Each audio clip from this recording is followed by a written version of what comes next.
All right. Well, Matt Riley, how you doing? I'm good, Jonathan. It's an honor really to be on Pure Six Radio today. Yeah. So, Matt, you are our director of development here at Be Broken Ministries, and today I thought what we would do is have you on so that folks could hear your story. We want to show people what God has done in your life in terms of your own history of sexual brokenness and recovery, and then talk about how you landed here at Be Broken, and then what you actually do, and why is that important for any of our listeners to know about. So let's start with your story. Where did it all start? Yeah, I definitely appreciate being here. I've had a lot of great chances to get to know people in the Be Broken community and share my story a little bit on one-on-one basis, but definitely, want people to know who I am. So I'm not just that strange guy who's randomly calling every once in a while. But yeah, so kind of my story. So I grew up in a Christian home. My dad was a psychologist, still is. My mom was a stay-at-home mom. I was public schooled. My parents were pretty involved actually, though, in my public schooling. So they definitely they cared a lot. They cared about me and my sisters, and were active in our lives. But as a family, we really didn't talk about feelings. And I partially because of that, partially just because of who I was, kind of my character, my who I am. Uh, I was a stuffer, so like I would just kind of stuff emotions, stuff emotions, stuff emotions, explode, stuff emotions, stuff emotions, stuff emotions, explode, right? And it was kind of this ongoing cycle. And of course, I would look like a fool when I would explode. Um, but also, kind of there's this one family story that really played into that a lot. And it was my grandfather, my paternal grandfather, who was a pastor. And when he was, I think in seminary, I think it was when he was training to be a pastor, he and a few other preachers were doing some kind of like, youth event or something. And they basically like kind of bet with each other who could get more people to respond to an altar call. And so they actually used like emotional manipulation to do it. And it scared my grandfather so much that he kind of swung to the other side, and so his lifelong ministry was very, rational and very much, focused on thinking. And it was powerful ministry. I mean, thousands of people came to know Christ through my grandfather. But at the same time, there was this fear of emotions, fear of feelings, and what that could be in the Christian life. And so, of course, that filters down through the generations, and kind of was an important part of my growing up. Um, and so faith became entirely rational and entirely a cognitive experience. And so as I grew up, as a child, like any kid, really, I became curious about bodies. I became curious about girls and what are our bodies and what's going on with that. But the idea of talking to my parents really never crossed my mind. Like they never really initiated those conversations, and so as a kid, I didn't really think, well, I can ask my parents about this. It just because there wasn't just wasn't that connection, and the assumption was I had to figure it out on my own, and kind of do that. And so I also grew up with just these feelings of not being wanted, not being loved. Again, my parents love me. Like I've done a lot of healing now. I can look back and realize, hey, my parents like do really love me. They're imperfect. Surprise, right? We all are. But for some reason, that was just this recurring thought in my head. Like I'm not wanted. I'm not loved. People just kind of my family just pities me, and that's the only reason why they really care, or feed me or anything, right? Um, and so with these feelings and emotions and just this sexual confusion, I'm trying to understand what really is in life. I just started trying to explore on my own. So I'd explore on my dolls and in my imagination, and look up in encyclopedias and things like that. I began masturbating at a very young age, although I don't remember when I first discovered it because it just kind of it happened. And it was something I assumed I was just kind of peeing myself. Like I didn't know there was a lot of obviously embarrassment and shame that went with that. Um, but again, I didn't have anyone to talk to, and so it just kind of kept progressing on and on until I guess it was in my early teen years. that a notice had gone home from school saying, hey, we're going to do sex ed, right? Because back then schools would like tell parents that this was happening. And so my parents were kind of like, oh, we probably should do something. We should probably say something and talk to them about this. And the impression I had gotten was, that this was me imposing on my parents. That they were reluctant to talk about this, and it was my fault that they had to talk about it, right? Mm-hmm. Again, I was misinterpreting that, but that's how I felt, and that's what I saw, and that they were, I felt they were annoyed at me for the inconvenience, and so unfortunately, the talk I had with my dad is family legend now, and you never want something about your sexuality to be family legend. Sure, yeah. And right, so the way that the family legend goes is that my mom and my sisters left the house while my dad and I were playing Nintendo. Tecmo Super Bowl, best game ever. I would beat him almost every single time. But so they left. We were playing Nintendo. They got home not too much later, and we were still playing Nintendo. But during that Nintendo time, we actually had stopped and paused it for a little bit and went to a table. My dad brought out a book, and I have no idea what that book was to this day.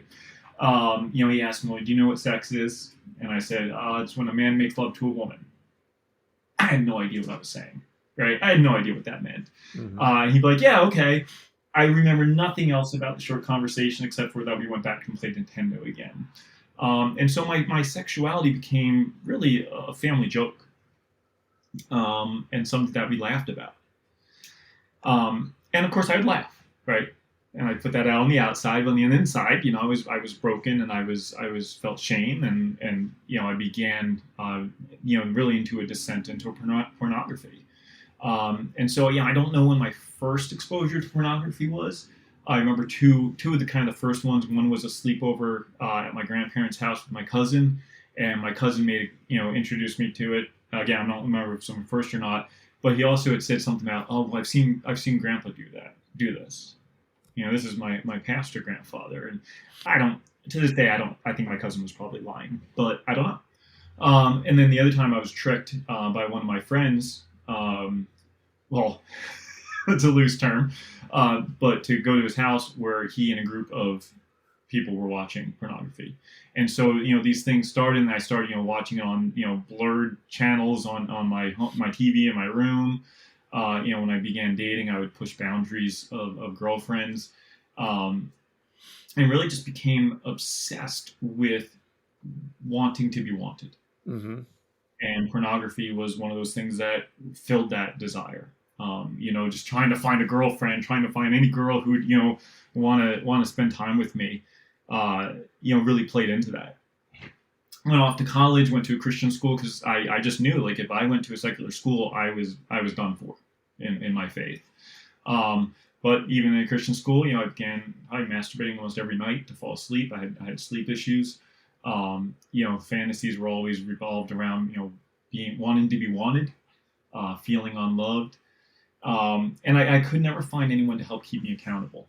But of course, I was also always expecting someone to do the hard work for me. Sure. Right. And so, so I was searching for that, but really not having a clue what that really meant for me to do and what that work looked like for me. Met my wife in college, and we got married. I knew that, I knew marriage doesn't fix the problem, right? We talk about this, we know this, and I knew it in my head, but at the same time, it was like, well, yeah, but it will, right? And of course, it didn't. We entered into our marriage and really actually hated each other for the first few years. It was a miserable experience. Our first couple of years of marriage, actually a lot of the years of marriage. And Matt, hey, on that front, how much would you say, because going into marriage, even if you had the knowledge of, hey, I know this doesn't cure the problem, how much would you say that a lot of that misery that you were having in your relationship stemmed from the fact that you had a huge core fear issue of intimacy and closeness? You also had very little training about what bonding looked like, which means you also had very little experience or um, knowledge about how to communicate all of those things that are going on below the surface. So how much would you say that history was very much connected to the now what you called, misery there in the first part of your marriage? Yeah. Uh, that's a great question. I'll actually give you a little illustration as I answer that. So one of the we laugh about this now. Um, we had a toothbrush holder in our bathroom, and it was one of those toothbrush holders that had the four holes in it, right? And there's only two of us, so I would always put my toothbrush caddy corner from hers because they're toothbrushes. I don't want them bumping up against each other and it'd be gross. But she would always put her toothbrush next to mine because she wanted our toothbrushes to be close because she wanted us to be close. We didn't know about this, right? So we never talked about this, but all we know is that our toothbrushes kept chasing each other around this thing for months until we found out. We kind of laughed about it. But I think that was really descriptive of our relationship, right? So I had these feelings of not being wanted, not being loved, and that was a brokenness inside of me. So when an imperfect person like my wife, right, as we all are, tried to love me, I didn't receive that because of my brokenness.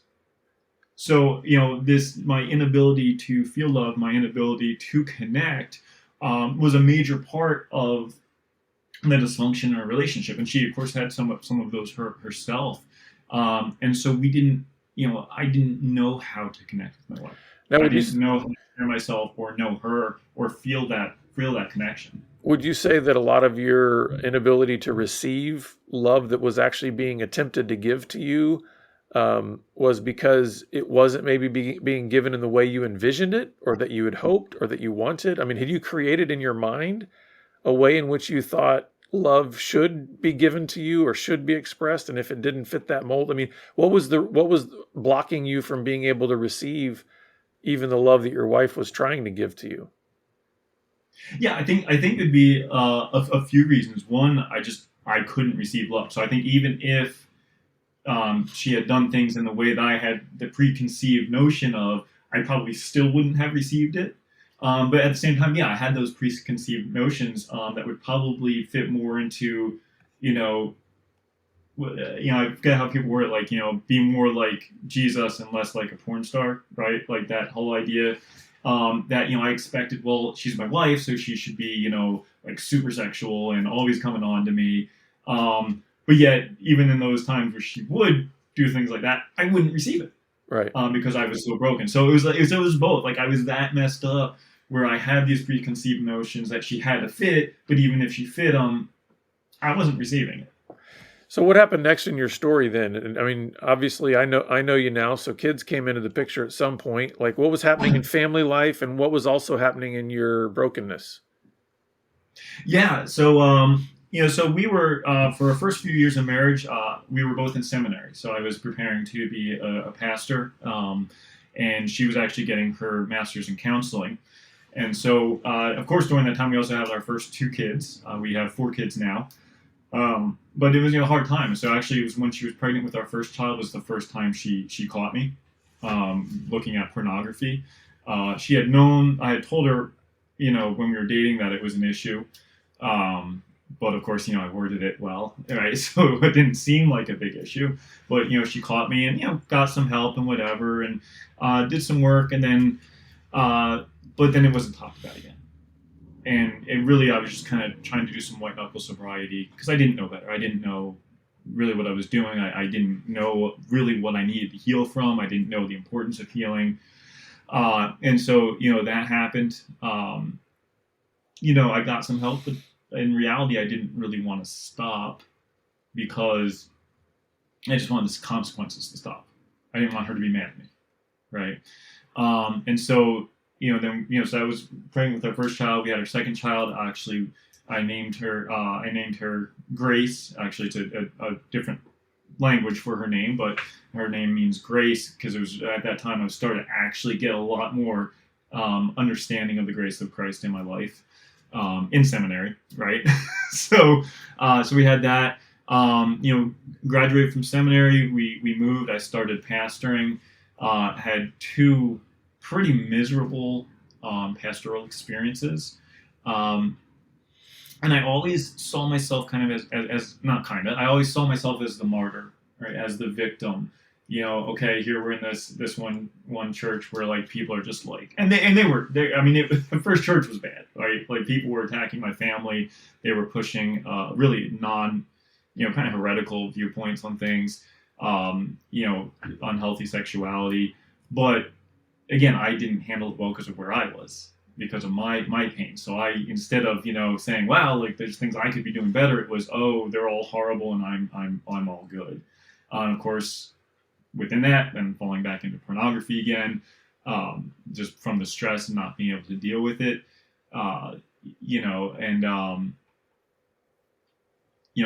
bad things were happening, certainly in my life. But it was my mindset that was the problem, and I didn't know that. And so went on to and pastored another church. At that time, Catherine caught me a second time.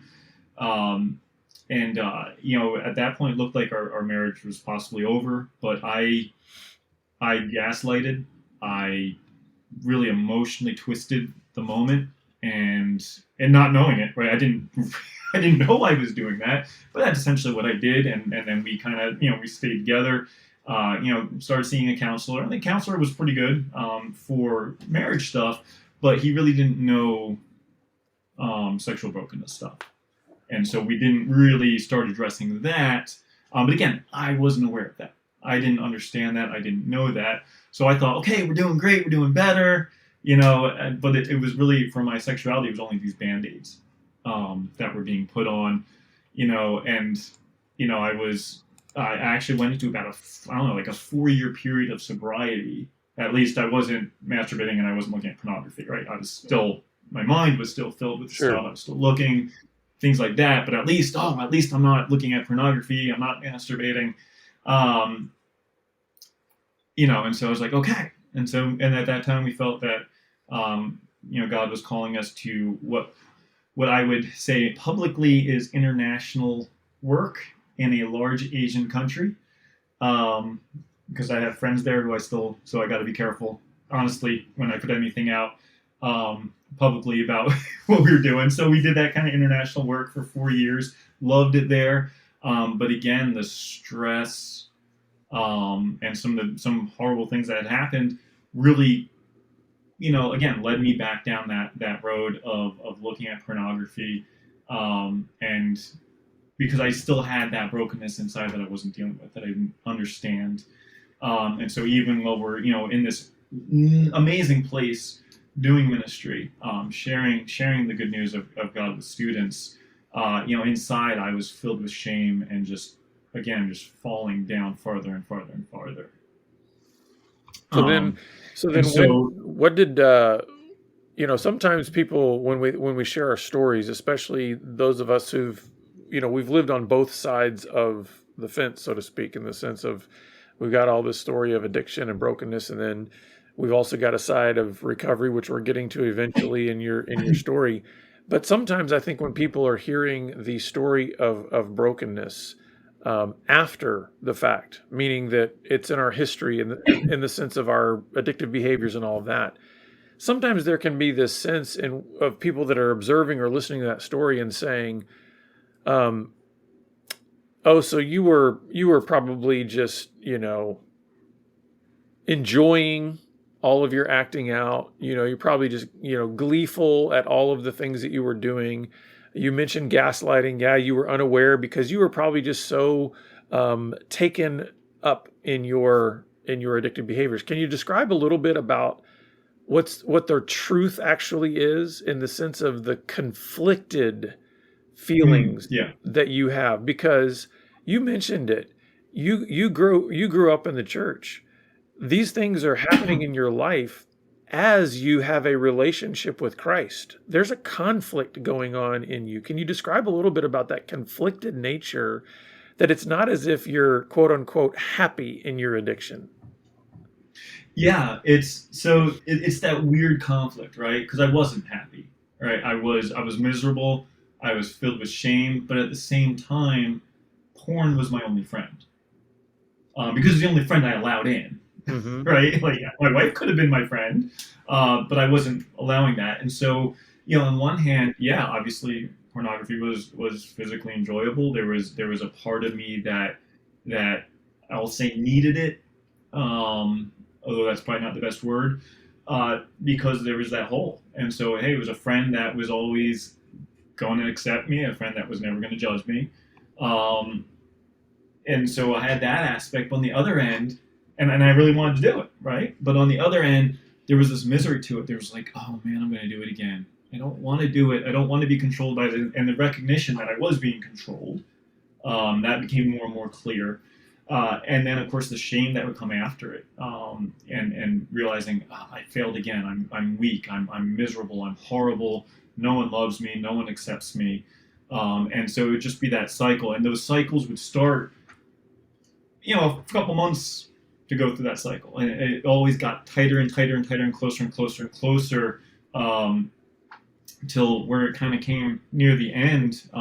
We had some really really difficult, really hard things that happened to us as a family in our last year in Asia, and unfortunately, it led to our missions agency actually kicking us out of the country and kind of treating the victims as the perps. But as that happened, and my wife and kids went back to America, I stayed there for about a week to get everything packed up.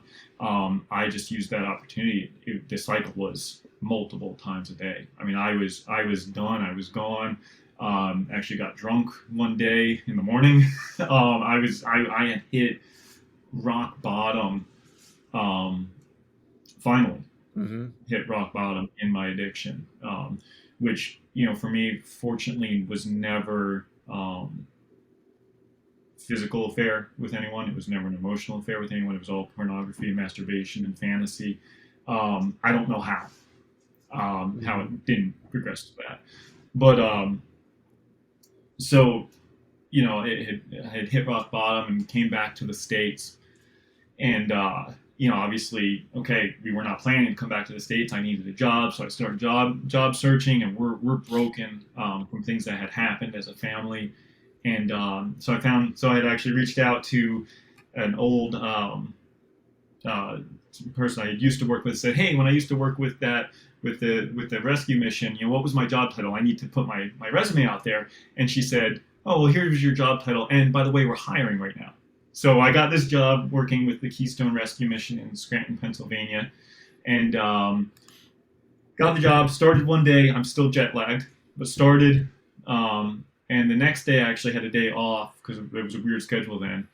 And that next day, a friend of mine who I was actually supposed to be the best man in his wedding, was also going to invite a family that had done a lot of damage to us.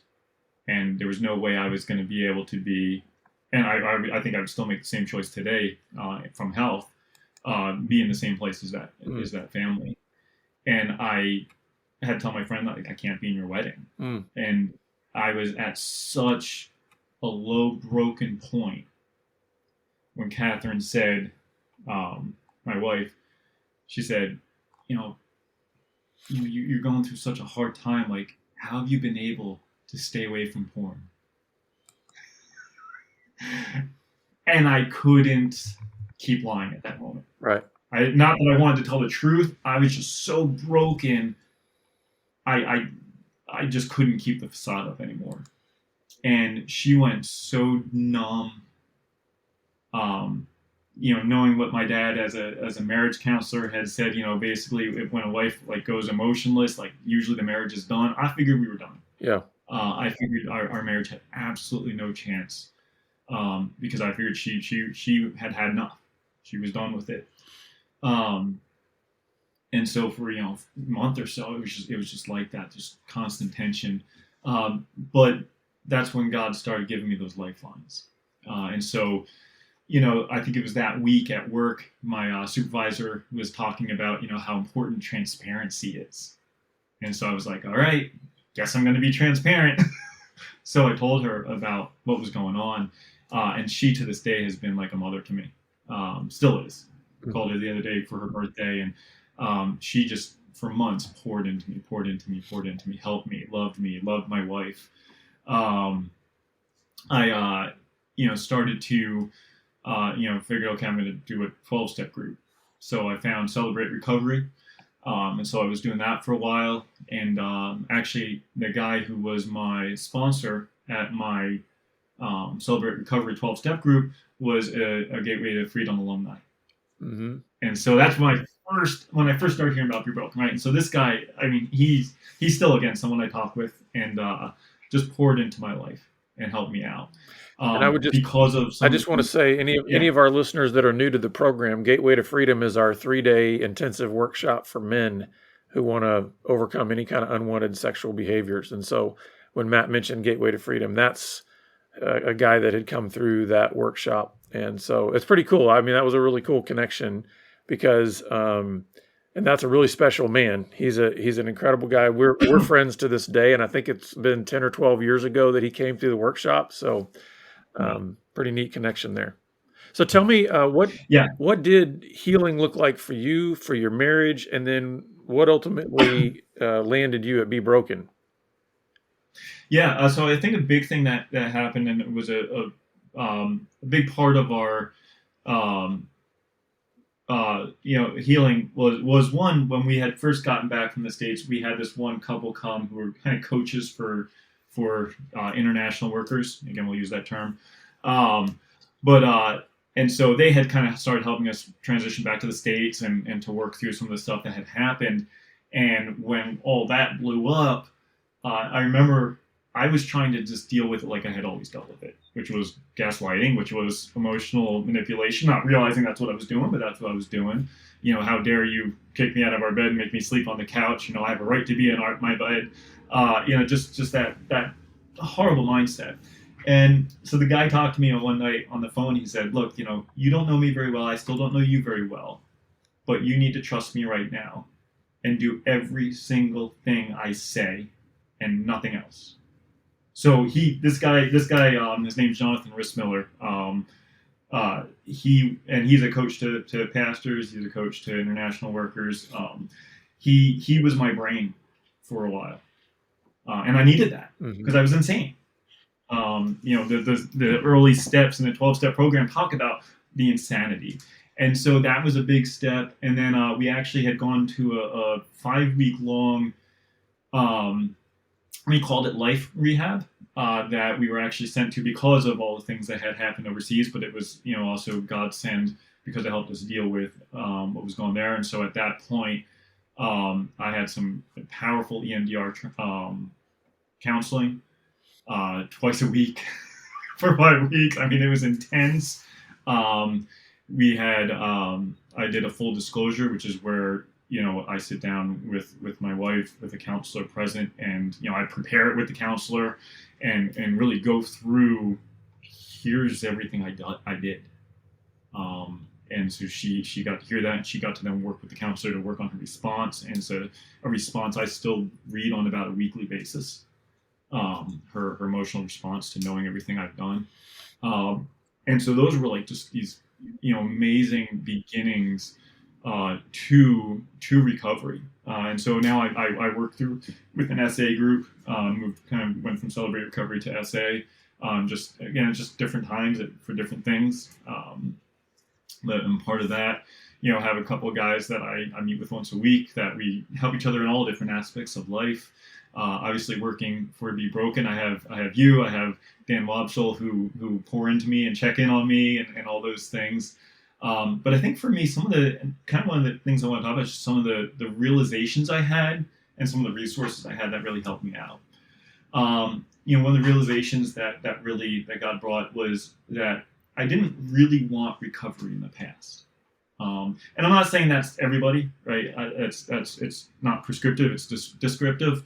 But I really had liked porn. Hmm. It was really filling that hole in me, and I didn't realize the hole, and I didn't realize there was better ways to do it. There was a certain level of familiarity with it, even within all that shame. And so for me, part of it was I didn't in the past want to break free from. I just didn't want consequences. That realization that I was truly insane. Um, Realization that there's a difference between sobriety and recovery. Mm. Between just white knuckling it, trying really hard, or recovery where you're actually healing and growing. The realization I'm not beyond saving. Romans 11:32 has become such a powerful verse in my life. It says, "For God has bound everyone over to disobedience, so that He may have mercy on them all." Mm. That's just always been a powerful since recovery. That like, oh wait, we're all in the same boat, Mm-hmm. and God has mercy. Learning that temptation is not sin. Again, that was a bad thing. Like if I was tempted in something, I just assumed I'd already fallen. And so, though there wasn't that, logical, well, if I've already fallen, I might as well. I guess sometimes there was that, right? Right. And sometimes it was underhanded. I read this one great quote by one of the early desert fathers. Said, "It is not because evil thoughts come to us that we are condemned, but only because we make use of the evil thoughts." Mm-hmm. It can happen that from these thoughts we suffer shipwreck, but it can also happen that because of them we may be crowned. And that was a powerful thing. Learned that my job as a husband and as a father is to serve, totally to serve. That is what we're called to do because that's how Christ loved the church. And I learned that healthy detachment is a good thing. And I know you've had Carla Downing on the show before. Yeah. She's got some great work on detachment. And what I realized is my wife's ability to detach in a healthy way from me helped me move into recovery and has helped us to now continue to build a very healthy, growing and healthier relationship with each other. And then resources, some of the books that were big for me, Abba's Child by Brennan Manning helped me realize that God is the lover of mankind, and that is, I'm one of those, right? I'm one of those people he loves. 3 books called Leadership and Self-Deception, Anatomy of Peace, and Outward Mindset from the Arbinger Institute. I wouldn't necessarily recommend a lot of the stuff they put out, and there's some weird things in these books, but at the same time, those books really showed me how to love other people, how to know other people, how to care about other people. Worthy of Her Trust, Jason Martinkus, I think you recently had his wife on the podcast. Mm-hmm. Basically how to actively build my marriage and build that trust with my wife again. That was a powerful one. At the Altar of Sexual Idolatry, Steve Gallagher. I don't agree with everything he puts in the book. He seems to be, I think, a little bit down on counseling and 12-step groups, but at the same time, the importance of God's word and how powerful that can be was a strength in that book. Then Secrets, which is one of your books, which I think is one of the gems that Be Broken has that we don't necessarily put out there a lot, but to hear your story, and I read I look at my story and read your story, and it's like our ways of acting out were very different, but there's that same story that undergirds so much of it. Mm-hmm. And that brokenness that just is so similar from guy to guy. Yeah. And then Pure Sex Radio. I'm now talking on a podcast that has been a big part of my recovery and my healing and my health. And just learning emotional health and learning relational health. And Pure Sex Radio has been that for me, and it means that I think for thousands of people, which is awesome. Yeah. Well, hey, as we wrap up, Matt, I'd love for you to share just a little bit about what you do at Be Broken and why that's important, and kind of how that's come full circle for you in ministry. Because one of the things that one of the things that I'm telling you all the time is you're just our lead pastor to our champions. So, sometimes people see that development director title and they're like, oh, this is the guy that's, trying to squeeze money out of me.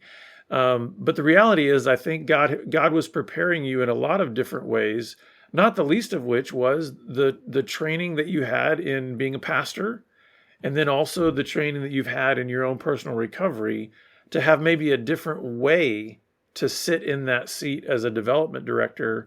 Can you share a little bit about that, and then how you've kind of seen that come full circle for you in your own life? Yeah, and I've definitely had conversations with some of our champions who, they are so skeptical. They're like, "Why are you calling me?" You just want money. Like, and I've actually had some admit, and then when I say, well, no, I'm actually, and they're like, oh, okay. It's been kind of funny. So yeah, so I got involved with Be Broken. So I was listening to Pure Sex Radio. I had the sponsor and a mentor who was connected with Be Broken, and the job I had at the mission was great. It just didn't pay enough for a family of six, and so I figured, okay, I got pretty far, a good part into recovery, is like, okay, like it's time to now figure out what my next career is. I don't want to be a pastor again. I was horrible at it, and I actually hated it. Um, but okay, so what's next? And as I was thinking about it and looking and trying to figure out what it was, the thought came to me: I want to be a development director for a sexual wholeness ministry. There's not a lot of people who usually wake up one day and say that's what they want, right? Like, so I decided, okay, I've been getting this newsletter from Be Broken every month. I've never actually looked at it, but I'm going to look at this one, right? And look at it, and you had put this prayer request for, pray for us as we're starting to kind of look at hiring possibly. I mean, it was very vague, actually, if I remember correctly, for a development director. And so I think I emailed you or I called you at that point and said, hey, like, I'm interested. And so we did, we had some conversations, and then we had the job interview, and then more job interview, and for some crazy reason, you decided to hire me. And I remember early on working, I was talking to one of our ministry partners, and from another ministry, and she was hearing about me, getting to know me a little bit, just to welcome me into the world of sexual wholeness ministry. And she said, after I told her a little bit of my story, she said, "Wow, Jonathan's really taking a risk on you." I was like, yeah, he is. Like, at that time, I was, a year and a half into recovery. I'm 2.5 years now. Like, I'm still early in this. I'm still young in this. But, so that's how I got involved with Be Broken. And like Matt, you say to me, I just want to say, yeah, I think there's a lot of people that would have looked at the selection process that Jesus made and said, he's making a real big risk calling, not only when he called the first 12, but when he's called anybody since.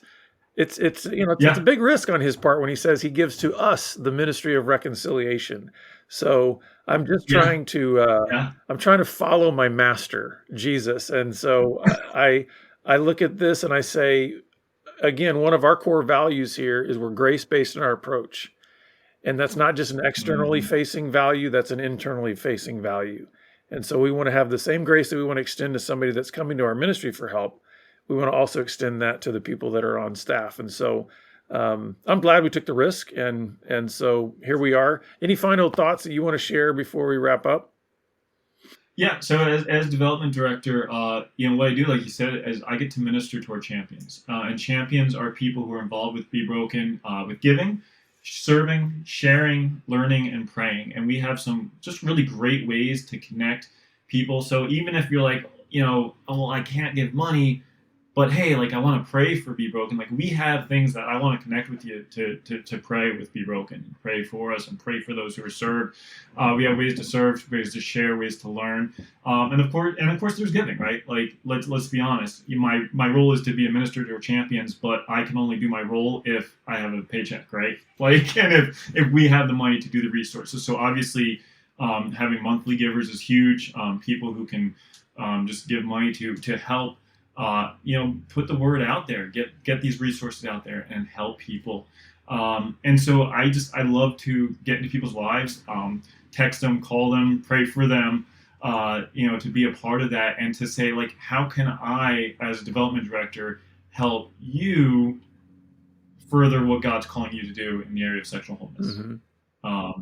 And so that's my job. My job is to minister and help champions connect in ways that God's calling them to connect, and to create those and find those avenues for them. And it's been so much fun. It's such a joy to be a part of this team and to just work with some great people. Yeah, well, Matt, we appreciate you sharing your story and for what you're doing to make sure that we can continue to be reaching people all around the world with the good news of Jesus and the hope that we have in him as it pertains to dealing with sexual brokenness issues. So thanks for being with us and sharing your story today. Thanks for the opportunity, and just hope to hear from people. Just always feel free to reach out to me. I think let's put my phone number and email in the notes, and just reach out if you have any questions about Be Broken. in your own life, or just how you want to be a part of different things, or even getting you involved with other ministries in the area, reach out. Love to talk with you. Yeah. Well, listeners, we are going to put a lot of content in the show notes, just some of the resources that Matt mentioned, and of course, how you can get in touch with our ministry for any further help or just to be able to come alongside and partner with us. But we're glad that you've been with us, and we look forward to seeing you back here again next time on the Pure Sex Radio program. Take care. Pure Sex Radio is paid for by Be Broken Ministries. Visit us online at puresexradio.com.